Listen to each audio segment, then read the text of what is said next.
चंद्रशेखर आजाद की नॉलेज के आगे वित्त मंत्री ने भी जोड़े हाथ। संसद में दे दिया नया नाम, हंसकर चंद्रशेखर आजाद ने दिया जवाब। सदियों में आते हैं ऐसे सांसद जिसके विरोधी भी हो जाते हैं दीवाने। हमारे देश में बहुत कम ऐसे नेता हुए हैं जिन्हें विरोधी भी पसंद करते हों, और उससे भी कम ऐसे नेता हैं जिनके ज्ञान से विरोधी भी प्रभावित हों। लेकिन चंद्रशेखर आजाद ने जो संसद में कर दिखाया है, उसे देखकर आज उनके हर चाहने वाले का सीना गर्व से चौड़ा हो जाएगा। दरअसल चंद्रशेखर आजाद ने संसद में वित्त मंत्री से अपने क्षेत्र में काफी पहले मेडिकल कॉलेज बनाने की मांग की थी, लेकिन उस पर कुछ काम होता नहीं दिख रहा था। फिर क्या था, जैसे ही संसद सत्र शुरू हुआ, बड़े बड़े दल ईरान और अविश्वास पर बात करते रहे, लेकिन चंद्रशेखर आजाद भटके नहीं। उन्होंने ईरान की बात भी की और अविश्वास प्रस्ताव पर भी बोले, लेकिन वित्त मंत्री से अपने क्षेत्र का कड़वा सवाल भी पूछ गए। अब शायद उन्हें ये उम्मीद नहीं थी कि ईरान पर चल रहे इस बवाल के बीच में कोई सांसद अपने क्षेत्र की जनता का सवाल आगे रखेगा, क्योंकि अक्सर ऐसा होता है कि बड़ा मुद्दा आते ही लोग जनता के काम को छोटा मुद्दा बनाकर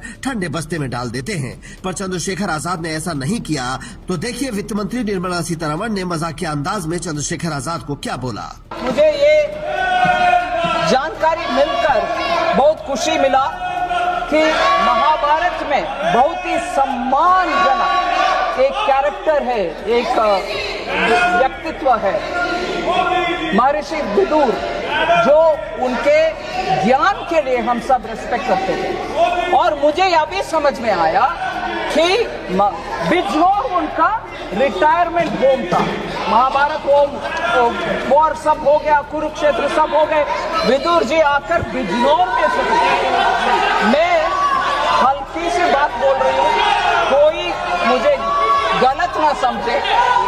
और चंद्रशेखर आजाद जी रावण के नाम जोड़े, मैं विनम्र बात रखना चाहती हूँ आपके सामने।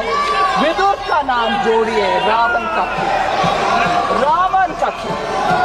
विदुर बिजनौर के दिमाग वाले, हम सब मान्यता देने वाले एक बढ़िया एक कैरेक्टर महाभारत के, चंद्रशेखर विदुर।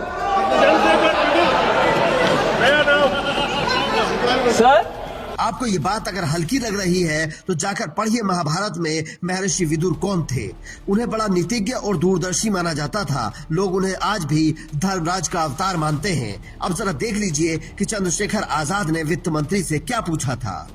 नगीना लोकसभा से मैं चुन के आया, मैं धन्यवाद देता हूँ अपने लोकसभा के वोटर्स का। सभी महोदय, पिछली सरकारों ने भी नगीना को इग्नोर कर दिया क्योंकि वो बिल्कुल पिछड़े क्षेत्र से आता है। और अंत में एक आखिरी वो कर रहा हूँ सर, और ये सरकार भी सर नगीना से दोहरा व्यवहार कर रही है। महोदय, हमारे यहाँ रोजगार की समस्या, पलायन करना पड़ता है, कोई मुंबई जाता है, कोई हैदराबाद जाता है, कोई दिल्ली आता है, और मेडिकल सुविधाएं बिल्कुल नहीं। मैंने पिछली बार भी वित्त मंत्री से मांग की कि एम्स बन जाए हमारे यहाँ। अपने जो स्वास्थ्य मंत्री उनसे मांग की सर विस्तार में कभी अगर जाके देखें, मैं आग्रह करूंगा, निमंत्रण भी दे रहा हूं कि आप कभी आइए नगीना, आपको देख के ऐसा लगेगा कि उससे इतना बड़ा छल हुआ कि वहां की जनता को जानवर माना गया। इसलिए मैं आपसे वहां का प्रतिनिधि होते के नाते कहना चाहता हूं कि वहां अगर आदमी, चेयरमैन सर, अगर आदमी बीमार हो जाए, उसको इमरजेंसी पड़ जाए, तो इतना हॉस्पिटल जाएगा, इतना मर जाता है, लोग तड़पते हैं।